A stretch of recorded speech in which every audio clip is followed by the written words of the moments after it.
I want to share with you a poem I wrote about what I did 8 years ago, 8 days ago at 12:48 a.m. Even though no matter what I say, even if I said I'm sorry 10,047 times, I don't believe I could be forgiven for what happened. But I feel like somehow if I say it out loud that the chains of shame that are contained so much inside of me for 8 years, 8 days at 12:48 a.m.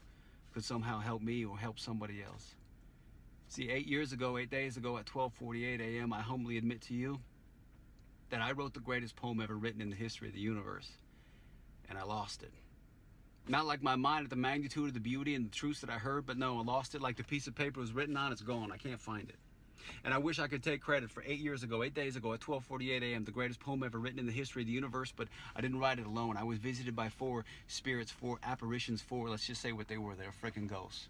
It was the ghost of Robert Frost, the ghost of Emily Dickinson, the ghost of Eazy-E, yeah, that Eazy-E, and the ghost of Dr. Seuss. And at 12:48, 8 a.m., I was 8 years ago, 8 days ago, in my bed, and I said, should I start it like that? And Emily Dickinson said no. She said, start with something else, give it some texture, say you were resting in your chamber. And Eazy-E chimed in and said, I never trust a man resting in his chamber with 2 in the chamber while the AK is a woman up in the Ranger. That's when Dr. Seuss leans in. You know how he does when he's about to drop something heavy?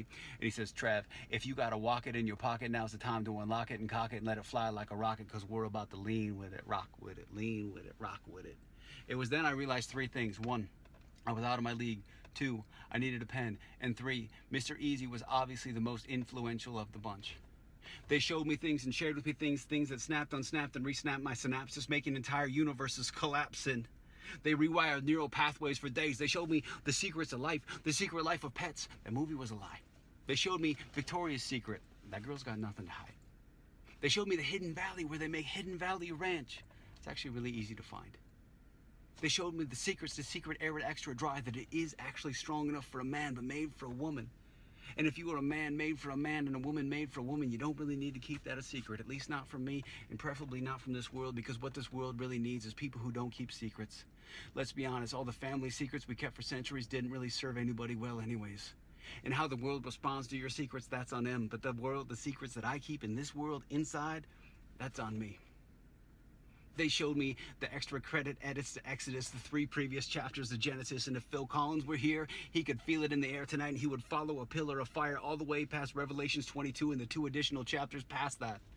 Because Revelations, like all endings, are just new beginnings, and they told me that next to love, the greatest power on this planet is the unmasked man and the unmasked woman, people who do not fear the approval of other people, people who don't look for approval outside of themselves, because when we look for approval in other people, we always edit the best parts of ourselves.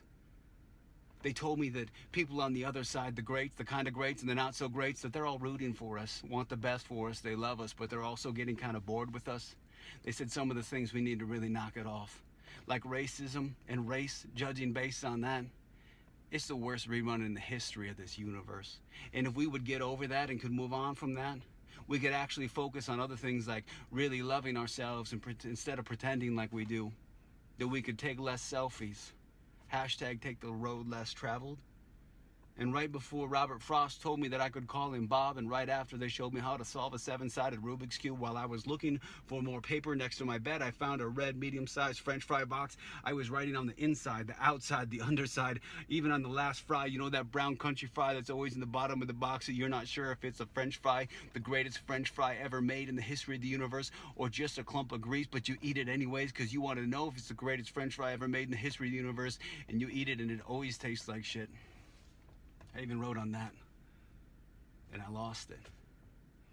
The only thing remains from the greatest poem ever written in the history of the universe 8 years ago, 8 days ago at 12:48 a.m.